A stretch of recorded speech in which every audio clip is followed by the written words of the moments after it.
Transcription number 444. 5 seconds. Start. At the very outset, I would like to mention that the idea of introducing a compulsory savings scheme is not a new one and has been under consideration for the past several years. In fact, as early as in 1998-99, the National Development Council had expressed a new view in its favor. We are also trying to secure the cooperation of trade unions and employers for its introduction. As a result, however, of the situation created by the emergency and the paramount need for finding additional resources to meet the growing cost of development and defense, the government came to the conclusion that it was no longer possible to rely on the proceeds of taxation and voluntary savings alone, and that introduction of some element of compulsory savings was unavoidable. The bill before the House is a comprehensive measure and seeks to cover all the major sections of the community who can expected to have some margin for savings, however small that might be. It cannot be denied that compulsory savings would be impose some hardship, particularly on the lower income groups. No one would have been happier than ourselves is if we had the means of eliminating these groups from the scope of compulsory savings.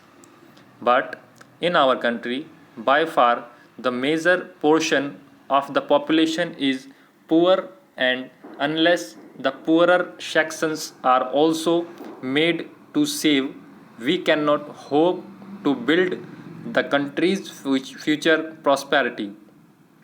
The opinion of the Attorney General on the constitutional validity of the bill has already been laid on the table of the House. Honorable members may have also seen reports of the constitutional discussions in the other house which have since been circulated to them.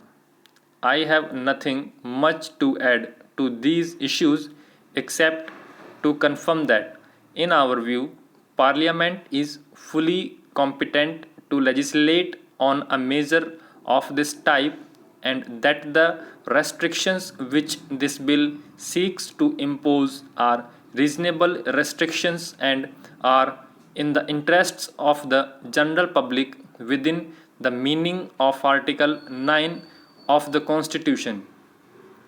Government are taking powers to provide for suitable reductions or exemptions whenever they may be justified to ensure that the bill does not impose any undue hardship. The schemes to be drawn up will be laid before Parliament, and honorable members would have full opportunity to suggest whatever modifications that they consider necessary. Considerable opposition has been voiced in regard to the inclusion of persons liable to the payment of land revenue in the scheme of compulsory savings. It has also been suggested that if it is not possible to exclude this category altogether, a higher exemption limit may be fixed for them. We have very carefully considered these suggestions. May I inform the House that before the bill was drafted, there were detailed discussions with the chief ministers and finance ministers of the states, and the conclusions reached were that in a comprehensive legislation of this type, it would not be appropriate to exclude the rural sector, which has also had its fair share of rising incomes and growth in agricultural production and economy. A very large proportion of investments made by government has been on multi-purpose river valley projects for providing irrigation and electricity facilities. The main benefit from these projects cannot be assumed to have accrued to the agricultural classes. On the other hand, land revenue rates have not increased in the same proportion as the other forms of taxation. It should also be borne in mind that on an average, the land revenue liability is less than 2% of the total agricultural income, and as such, compulsory deposits at about 50% of the land revenue payable at the rates in force in 1999 2000 cannot be construed as onerous. Although for administrative convenience the bill provides for the maximum rate of compulsory deposit at 50% of the current land revenue liability, the scheme shall be so devised as to ensure that the deposit does not exceed on the whole 50% of the land revenue payable according to the 1999 2000 rates. This is intended to reduce the extra burden on the landholders in the states where the land revenue rates have been increased in recent years.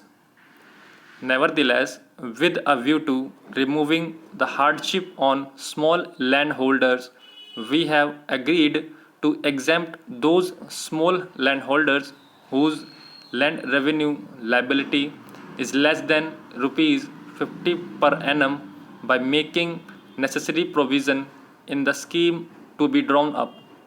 As a result of this exemption, almost half the total land revenue payers would be excluded from the scope of compulsory savings. I might add that some of the less developed states whose need for resources is very much more were urging for a lower exemption limit. We have not found it possible to agree to any decrease in the exemption limit. So, in the circumstances, this bill deserves the approval of the House.